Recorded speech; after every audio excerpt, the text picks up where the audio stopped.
Okay, YouTube, friends and neighbors, I'm going to change the transmission fluid on this Ford Focus 2007. So as you can see, I started taking out the bolts. So for now, you just take all these bolts out, but I'm going to leave, where am I, one there, one there.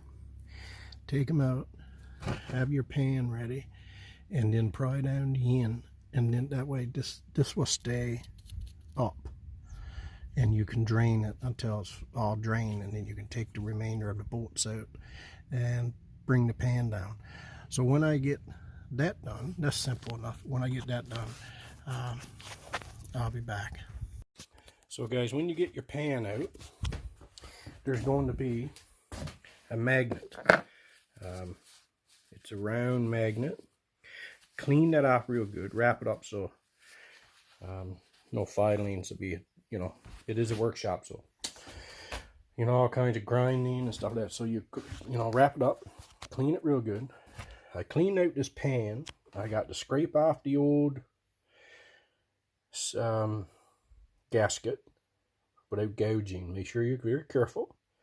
And then I'm going to brake clean inside, and then we're going to go and we're going to, because you'll take out the filter as well.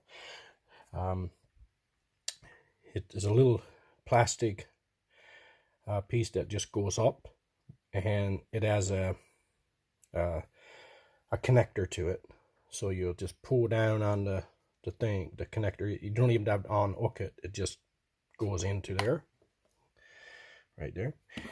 And the rest of the transmission fluid will fall out, and you will replace that opposite of how you took it out, and do the same for the pan. Alright, so when we get that done, we'll be back. Okay, we're back again. So when you scrape off the old gasket, put your new gasket on and put all the bolts in. That's what I do, because it makes it a little easier to line up, and the gasket is not going to pinch. But you can put, 2 here, 3 here, if you want. But I put them all in. It usually works pretty good. Don't forget your magnet. And we're going to put this in. And don't forget your filter. Right. Don't forget your filter. I'd give you a part number, but it's not from anything only colonial, right? So, and I don't know where they get their parts, but it says it's made in Japan, which who knows. So when you put that back on and tighten it up, well, then we can 3.5 liters of Mercon V. All right.